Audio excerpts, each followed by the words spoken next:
अगर आप अपने पूरे परिवार के लिए एक ऐसी कंपनी से कोई हेल्थ इंश्योरेंस पॉलिसी खरीदना चाहते हैं जिस कंपनी का देश भर में 12,000 से भी ज़्यादा हॉस्पिटलों के साथ टाई अप हो, मतलब कि आपको 12,000 से भी ज़्यादा हॉस्पिटल्स में कैशलेस क्लेम की जो फैसिलिटी है वो मिल जाए, जिस कंपनी का क्लेम सेटलमेंट के मामले में भी जो ट्रैक रिकॉर्ड है वो पिछले कई सालों से लगातार कंसिस्टेंटली काफ़ी ज़्यादा बढ़िया और काफ़ी ज़्यादा अच्छा बना हुआ हो, मतलब कि किसी साल 96%, किसी साल 97%, किसी साल 98%, तो किसी साल 99% तक का भी जो क्लेम जिस कंपनी ने पे किया हो, और जो कंपनी साइज़ में भी बहुत ज़्यादा बड़ी हो, जिस कंपनी का ब्रांड वैल्यू भी काफ़ी ज़्यादा मजबूत हो, काफ़ी लाखों लोग इस देश के उस कंपनी के ऊपर भरोसा करते हो, तो अगर आप किसी ऐसी कंपनी से अपने पूरे परिवार के लिए एक हेल्थ इंश्योरेंस पॉलिसी खरीदना चाहते हैं तो ऐसे में आज की इस वीडियो को अंत तक ज़रूर देखें, क्योंकि आज की इस वीडियो में मैं आप सभी के साथ एक ऐसी ही कंपनी के एक हेल्थ इंश्योरेंस प्लान के जो डिटेल्स हैं वो शेयर करने वाला हूं। और जिस प्लान को आज की इस वीडियो में मैं आप सभी के साथ शेयर करने वाला हूं ना, तो उसकी एक खासियत ये भी है कि आप जितनी की भी वो पॉलिसी परचेज़ करेंगे ना, तो आपको और आपके पूरे परिवार को उसका 4 गुने के बराबर का जो बेनिफिट है ना वो मिल जाएगा। तो पूरी जानकारी के लिए इस वीडियो में अंत तक बने रहें। नमस्कार, मेरा नाम है रजनीश झा और आप देख रहे हैं आपका चैनल मनी उपाय, एक कदम अमीरी की ओर। चलिए शुरू करते हैं।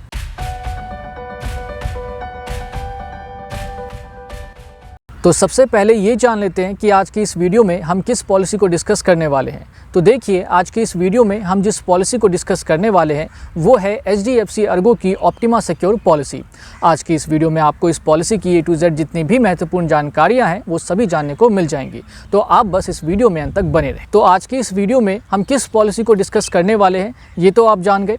अब इसके बाद में इस पॉलिसी के जितने भी इंपॉर्टेंट डिटेल्स हैं तो उन सभी को भी एक एक करके जान लेते हैं, और इसके साथ ही साथ इस पॉलिसी को हम एक छोटे से एग्जाम्पल की मदद से भी समझने की कोशिश करेंगे, ताकि आपको इस पॉलिसी के बारे में जितनी भी बातें वो सारी बातें काफ़ी अच्छे तरीके से समझ में आ जाए। अच्छा, एक बात और कि जब आप ये वीडियो पूरी देख लें तो इस पॉलिसी को लेकर के ना जो आपका फीडबैक है वो भी नीचे कमेंट सेक्शन में ज़रूर बताएं। मतलब कि अगर आपको ये वीडियो पसंद मतलब ये पॉलिसी अगर आपको पसंद आती है तो नीचे कमेंट सेक्शन में येस लिख दीजिए, और अगर आपको ये पॉलिसी बेकार लगती है तो नीचे कमेंट सेक्शन में नो लिख दीजिए। और अगर हो सके ना तो रीज़न भी एक्सप्लेन कर दें, मतलब कि अगर पसंद आ रही है तो क्यों आ रही है पसंद, और अगर ये पॉलिसी बेकार है तो क्यों बेकार है। ठीक है, चलिए तो अब ज़रा एक एक करके इस पॉलिसी के जितने भी डिटेल्स हैं उन सभी को जान लेते हैं।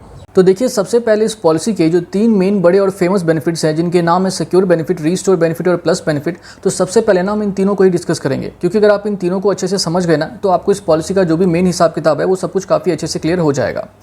तो अब इन तीनों में से अगर हम बात करें सबसे पहले सिक्योर बेनिफिट के बारे में, तो इसका मतलब ये है कि आप जितने भी अमाउंट की पॉलिसी खरीदते हैं ना, तो डे 1 से ही वो अमाउंट जो है ना इस बेनिफिट की वजह से डबल हो जाता है। मतलब अगर आपने 5 लाख रुपए की पॉलिसी खरीदी तो पहले ही दिन से वो 5 लाख रुपए जो है ना वो 10 लाख में कन्वर्ट हो जाएंगे। फिर इसके बाद अगर हम बात करें इस दूसरे वाले बेनिफिट के बारे में जिसका नाम है रीस्टोर बेनिफिट, तो इसका मतलब ये है कि आप 1 साल में जितना भी क्लेम करते हैं ना, जितना भी अमाउंट का क्लेम आएगा तो वो पैसा जो है ना वो वापस से रीस्टोर कर दिया जाएगा आपकी पॉलिसी में। जैसे आपने मान लो कि 5 लाख की पॉलिसी खरीदी और 1 लाख का क्लेम आ गया, तो वो जो 1 लाख रुपए खर्च हो गए ना आपकी पॉलिसी में से, तो इस बेनिफिट की वजह से वो 1 लाख रुपए फिर से रीस्टोर कर दिए जाएंगे। और ये जो रीस्टोर किया जाएगा ये मैक्सिमम कितना किया जाएगा, तो ये मैक्सिमम उतना ही किया जाएगा जितने की पॉलिसी आपने खरीदी होगी। जैसे अगर आपने 5 लाख की पॉलिसी खरीदी है तो मैक्सिमम जो है ना ये 5 लाख रुपए तक ही रीस्टोर किया जाएगा। अब इसके बाद अगर हम बात करें इस प्लस बेनिफिट के बारे में, तो इसमें ये होता है कि शुरुआत के 2 साल जब आप रिन्यू करवाएंगे ना इस पॉलिसी को, तो उन दोनों ही सालों में जितने भी अमाउंट की आपने पॉलिसी खरीदी है ना तो उसमें और 50% ऐड कर दिया जाता है। मतलब कि अगर आपने 5 लाख रुपए की पॉलिसी खरीदी और जब आप उसे 1 साल के बाद रिन्यू करवाएंगे तो उसमें 50% यानी कि 2.5 लाख रुपए ऐड कर दिए जाएंगे, और फिर जब दोबारा आप उसको यानी कि 2 साल के बाद जब आप दोबारा से उसे रिन्यू करवाएंगे तो फिर से उसमें 2.5 लाख रुपए और ऐड कर दिए जाएंगे। तो इस हिसाब से 2 सालों के बाद जितना भी अमाउंट की आपने पॉलिसी खरीदी होंगी ना, तो इस बेनिफिट के हिसाब से उसमें डबल के बराबर का जो अमाउंट है ना वो और ऐड कर दिया जाएगा। तो अब अगर हम इन तीनों बेनिफिट्स को इकट्ठा कर दें और मान लें कि आपने 5 लाख रुपए की एक पॉलिसी खरीदी है, तो ऐसे में पहले साल में सिक्योर बेनिफिट और रीस्टोर बेनिफिट की वजह से आपको उस 5 लाख रुपए की पॉलिसी पे 15 लाख तक का बेनिफिट मिल जाएगा।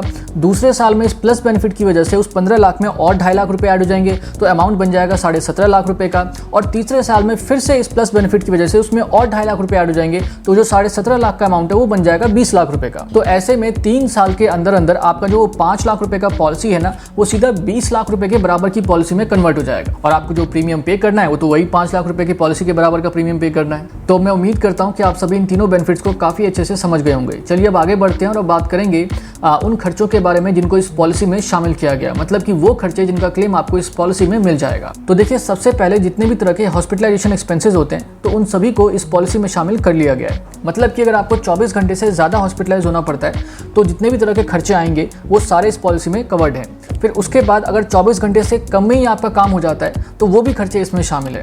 फिर इसके अलावा जितने भी तरह के नॉन मेडिकल एक्सपेंसेस होते हैं, जैसे ग्लव्स हो गया, मास्क हो गया, तो इस तरह के जो नॉन मेडिकल एक्सपेंसेस होते हैं वो भी 100% इस पॉलिसी में कवर्ड है। अब ये बहुत ही अच्छी चीज़ है, बिकॉज कोरोना के टाइम में क्या हुआ था कि इन खर्चों का जो क्लेम है ना वो कंपनियां नहीं दे रही थी, तो अब इन्होंने इसको भी इसमें शामिल कर लिया है। फिर इसके बाद हॉस्पिटल जाने के लिए अगर आप एम्बुलेंस का इस्तेमाल करते हैं तो वो खर्चा भी इसमें शामिल है। बस एम्बुलेंस के मामले में ना एक चीज़ यहाँ पे थोड़ी सी ध्यान रखने वाली है कि अगर आप एयर एम्बुलेंस का इस्तेमाल करते हैं तो वहाँ पे थोड़ी सी लिमिट लगा दी गई है और ये लिमिट है कुछ 5 लाख रुपए के लगभग की। बाकी अगर आप नॉर्मल जो रोड वाली एम्बुलेंस होती है तो उसमें कोई लिमिट नहीं है, जितने का आपने सम इंश्योर्ड लिया है तो पूरा पैसा उसमें यूटिलाइज हो सकता है। फिर इसके अलावा अगर आप हॉस्पिटल में अपने लिए कोई प्राइवेट रूम बुक करवा लेते हैं तो उसका जितना भी रेंट जाएगा ना उसमें भी कोई लिमिट नहीं है। और ये भी बहुत अच्छी बात है, बिकॉज आपको जनरली जितनी भी हेल्थ इंश्योरेंस पॉलिसीज है ना उसमें रूम रेंट के ऊपर अगर आप एक प्राइवेट रूम बुक करवाते हैं अपने लिए हॉस्पिटल में तो उस रूम का जो रेंट होता है ना उस पर थोड़ी बहुत लिमिट लगा रखी होती है, लेकिन इसमें ऐसा बिल्कुल भी नहीं है। इस पॉलिसी में भी ना पहले था, पहले इसमें भी एक लिमिट हुआ करती थी लेकिन उसको अब हटा दिया है उन्होंने। तो अब इसमें जितना भी आपका सम इंश्योर्ड होगा ना पूरा आप इसमें यूटिलाइज कर सकते हैं रूम रेंट में भी। लेकिन हाँ, अगर आपने शेयर्ड रूम ले लिया है, मतलब एक ऐसा रूम जिसमें कि एक से ज़्यादा पेशेंट जो है वो एडमिट हो रखे, तो उस सिचुएशन में फिर थोड़ी बहुत लिमिट है और ये लिमिट है 800 रुपये पर डे की। और मैक्सिमम जो आपको इसमें क्लेम मिलेगा इस शेयर्ड रूम के मामले में वो मिलेगा 4800 रुपीज़ तक। तो कुल मिला के देखा जाए तो हॉस्पिटलाइजेशन के ऑन एन एवरेज जितने भी खर्चे होते हैं ना वो सब इसमें शामिल है। फिर इसके बाद में हॉस्पिटलाइजेशन के 60 दिन पहले तक के खर्चे और हॉस्पिटलाइजेशन के 180 दिन बाद तक के जितने भी खर्चे होते हैं तो वो भी इसमें शामिल है। और ये बहुत ही अच्छी बात है, बिकॉज जनरली क्या देखने को मिलता है ज़्यादातर हेल्थ इंश्योरेंस पॉलिसीज में कि हॉस्पिटलाइजेशन के सिर्फ 30 दिन पहले तक के और हॉस्पिटलाइजेशन के सिर्फ 90 दिन बाद तक के ही खर्चे जो है वो शामिल किए जाते हैं। लेकिन इसमें जो है ये जो लिमिट है 30 और 90 की, इसको सीधा डबल कर दिया गया है 60 और 180 दिन में। फिर इसके बाद अगर आपका इलाज हॉस्पिटल के बदले घर में होता है तो घर में जो भी इलाज का खर्चा होगा ना उसको भी इसमें शामिल कर लिया गया है। लेकिन हाँ, यहाँ पे एक बात आपको ध्यान में रखनी है कि ऐसा नहीं कि आप अपने मन से इलाज करवा रहे हैं घर में। अगर डॉक्टर ने कहा है, मतलब डॉक्टर के कंसल्ट के बाद अगर आपका इलाज जो है वो घर में हो रहा है तो ही आपको क्लेम मिलेगा। अगर आपने खुद से ही अपना इलाज करना शुरू कर दिया तो उसका क्लेम नहीं मिलेगा इसमें। फिर इसके बाद में अगर आप कोई ऑल्टरनेटिव ट्रीटमेंट लेना चाहते हैं, जैसे आयुर्वेदा हो गया, होम्योपैथी हो गया, तो उनको भी इसके अंदर में शामिल कर लिया गया है। फिर इसके अलावा इस पॉलिसी में जो एक अच्छा फीचर आपको और देखने को मिलता है वो ये है कि अगर आपको कोई गंभीर बीमारी हो जाती है, इस पॉलिसी में टोटल 51 क्रिटिकल इलनेस की एक लिस्ट दे रखी है, तो उस 51 गंभीर बीमारियों में से अगर आपको कोई सी भी एक हो जाती है तो उसके लिए अगर आप कंसल्ट करना चाहते हैं डॉक्टर से, ठीक है, मतलब कोई एडवाइस लेना चाहते हैं, तो अगर आप ऑनलाइन कंसल्टेशन लेते हैं तो उसका जो खर्चा आएगा वो भी इसमें शामिल है। इलाज का खर्चा शामिल नहीं है, जितना खाली ऑनलाइन कंसल्टेशन का खर्चा है ना सिर्फ वही शामिल है इसमें। फिर इसके अलावा जो ऑर्गन डोनर एक्सपेंसेस हैं तो उनको भी इस पॉलिसी में शामिल कर लिया गया है। फिर इसके बाद जो प्रिवेंटिव हेल्थ चेकअप का जो खर्चा है उसको भी कुछ हद तक इसमें शामिल किया गया। पूरा तो नहीं, लेकिन थोड़ा बहुत अमाउंट जो है वो आपको मिल जाएगा इसमें।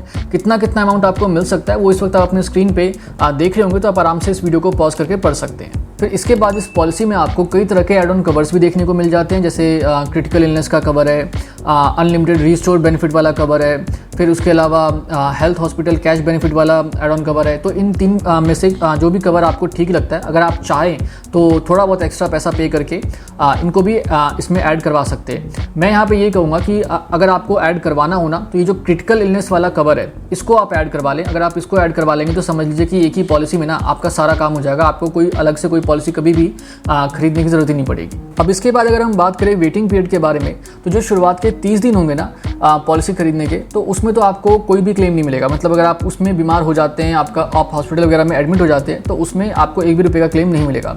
हाँ, शायद एक्सीडेंट के मामले में क्लेम मिल सकता है, बट एक बार आपको कंफर्म कर लेना। अदरवाइज बाकी जितनी भी बीमारी अगर आपको होती है कोई सी भी, तो उसका कोई क्लेम नहीं आपको मिलेगा। 30 दिन के बाद आप एलिजिबल हो जाते हैं। फिर इसके अलावा यहाँ पे 2 बातें और भी ध्यान रखने वाली हैं कि पॉलिसी खरीदने के जो शुरुआत के 2 साल रहेंगे उसमें इन्होंने कुछ स्पेसिफिक डिजीज़ बता रखे हैं, ठीक है।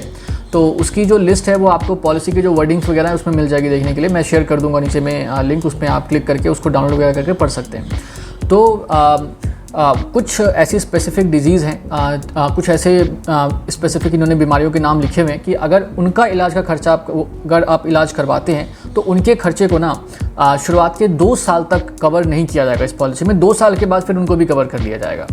और पॉलिसी खरीदते टाइम आपको अगर कोई बीमारी है उस टाइम पे, तो उन बीमारियों का जो इलाज का खर्चा है उसको शुरुआत के 3 सालों तक यानी कि 36 महीनों तक कवर नहीं किया जाएगा, फिर उसके बाद वो भी कवर हो जाएंगे। अब अगर आप में से कई सारे लोगों को ये लग रहा हो कि यार ये पॉलिसी तो बड़ी बेकार है कि ये मतलब 3 साल तक जो है हमारे जो एग्जिस्टिंग डिजीज़ है उसको कवर नहीं कर रही, फिर 2 साल तक जो है कुछ स्पेसिफिक डिजीज़ को कवर नहीं कर रही है, तो फिर फ़ायदा क्या हुआ इसको खरीदने का, मतलब 2-3 साल तक तो हम इसको ऐसे ही पैसे देते रहे। तो देखिए ऐसा नहीं है। आप जितनी भी मार्केट में इस वक्त हेल्थ इंश्योरेंस पॉलिसीज मौजूद है ना, तो उन सबका यही हाल है। शुरुआत के 2 से 3 साल तक तो कोई भी जितनी भी हेल्थ इंश्योरेंस पॉलिसीज़ है ना मार्केट में, तो उसमें आपकी एग्जिस्टिंग डिजीज़ तो कभी कवर करते ही नहीं हो। 2-3 साल का टाइम पीरियड होता है उनका वेटिंग का, उसके बाद ही जाकर के वो कवर्ड होना शुरू होती है। तो ये आपको हर जगह मिल जाएगा, ऐसा नहीं है कि सिर्फ इसी में है। चलिए तो अब आगे बढ़ते हैं और अब बात करेंगे कि इस पॉलिसी में किन किन बीमारियों को शामिल नहीं किया गया है। तो देखिए वैसे तो कई सारी बीमारियों को शामिल नहीं किया गया है, जिनमें से कुछ के नाम इस वक्त आप अपनी स्क्रीन पे भी देख रहे होंगे। बाकी मैं आपको यहाँ पे ये एडवाइस दूंगा कि आप ना इस वाले सेक्शन को, जो एक्सक्लूजन वाला सेक्शन है, इसको थोड़ा डिटेल में और अच्छे से पढ़ें। और अच्छे से पढ़ने के लिए आपको क्या करना है कि आपको नीचे डिस्क्रिप्शन में जाना है, एक लिंक मिलेगा, आपको उस पर क्लिक करना है, आप वेबसाइट पे चले जाएंगे और फिर वहाँ पे इस पॉलिसी से रिलेटेड ना जितने भी डॉक्यूमेंट्स हैं उन सभी को डाउनलोड कर लीजिए और उसमें जो एक्सक्लूजन वाली लिस्ट है ना उसको अच्छे से पढ़ लीजिए। चलिए तो अब आगे बढ़ते हैं और इस पॉलिसी में आपको कितना प्रीमियम पे करना पड़ सकता है उसका बिना एक एग्जाम्पल की मदद से थोड़ा बहुत जो रफ आइडिया है वो ले लेते हैं। तो देखिए मान लेते हैं कि इस वक्त आपकी जो एज है वो 35 वर्ष की है और आपके जो पति या पत्नी जो भी हैं तो उनकी एज 34 वर्ष की है और आपके 2 बच्चे हैं जिनमें से एक की एज है 7 साल की, एक की एज है 2 साल की। मतलब ये कहने का मतलब ये है कि 2 छोटे छोटे बच्चे हैं, ये एज तो मैंने ऐसे लिख दिया। और आप दिल्ली जैसे जो टियर 1 सिटीज़ हैं तो उसमें रहते हैं आप, ठीक है। तो ऐसे में अगर आप 5 लाख रुपए की पॉलिसी परचेज़ करते हैं तो आपका जो एनुअली प्रीमियम बनेगा ना वो प्रीमियम होगा कुछ 26,262 रुपये के लगभग का, और इसमें जीएसटी जो है वो इंक्लूडेड है। बाकी देखिए एक्चुअली में आपको कितना प्रीमियम पे करना है ये तो आपको तभी पता चलेगा जब आप इस पॉलिसी को खरीदने जाएंगे, क्योंकि हेल्थ इंश्योरेंस में क्या होता है कि बहुत सारे फैक्टर्स होते हैं तो उनके बेसिस पर ये डिसाइड होता है कि आपको कितना प्रीमियम जो है वो पे करना है। फिर इसके बाद में अगर आप चाहें तो इस प्रीमियम को मंथली बेसिस पे, क्वार्टरली बेसिस पे, सेमी एनुअली बेसिस पे और एनुअली बेसिस पे भी पे कर सकते हैं। अब इसके बाद में जो प्रीमियम है इसमें आपको थोड़ा बहुत डिस्काउंट भी मिल जाता है।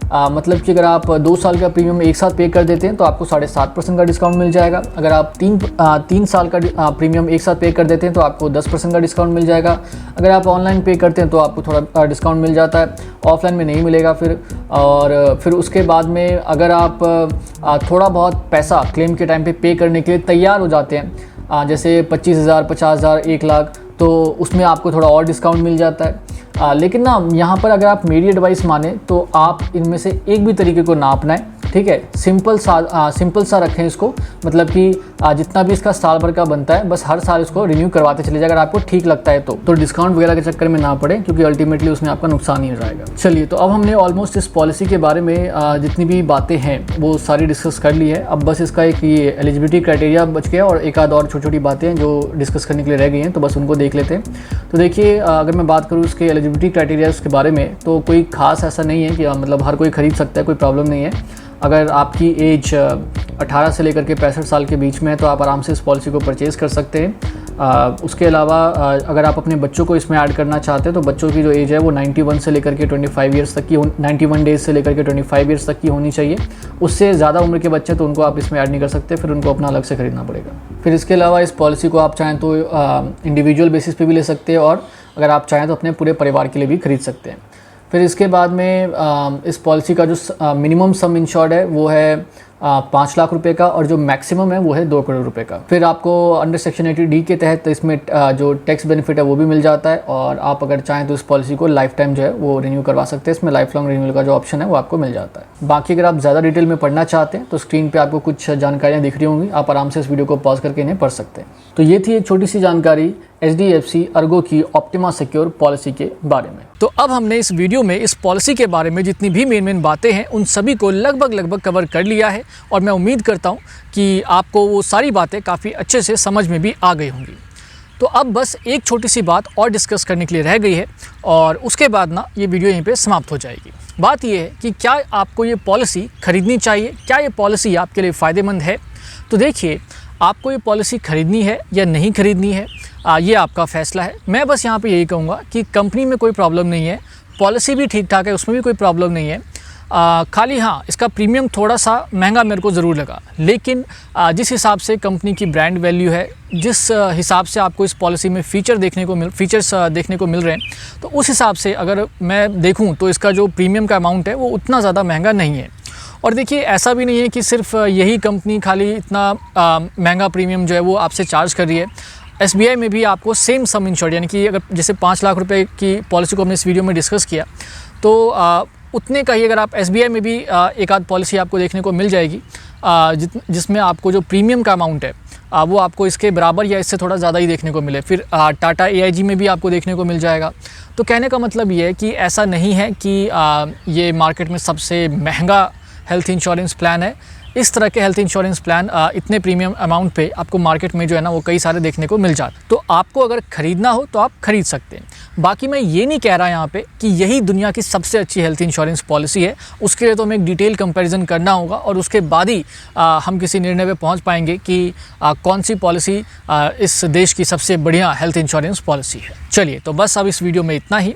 अगर आपको ये वीडियो पसंद आई है तो इस वीडियो को लाइक ज़रूर करें, जितने ज़्यादा लोगों के साथ हो सके इसे शेयर भी ज़रूर करें। चैनल को सब्सक्राइब नहीं किया है तो सब्सक्राइब भी ज़रूर कर लें और सब्सक्राइब करते टाइम जो नोटिफिकेशन बेल वाला बटन होता है उसे भी ज़रूर प्रेस कर दें, ताकि जब भी इस चैनल पे कोई वीडियो अपलोड हो तो उसका नोटिफिकेशन आप तक टाइम टू टाइम पहुँच जाए। और इसके अलावा कुछ कहना चाहते हैं, कुछ पूछना चाहते हैं तो नीचे कमेंट सेक्शन खाली पड़ा हुआ है, दिल खोल के कहिए, दिल खोल के पूछिए। तो आप सभी ने इस वीडियो को यहाँ तक देखा, इसके लिए आप सभी का बहुत बहुत धन्यवाद। नमस्ते।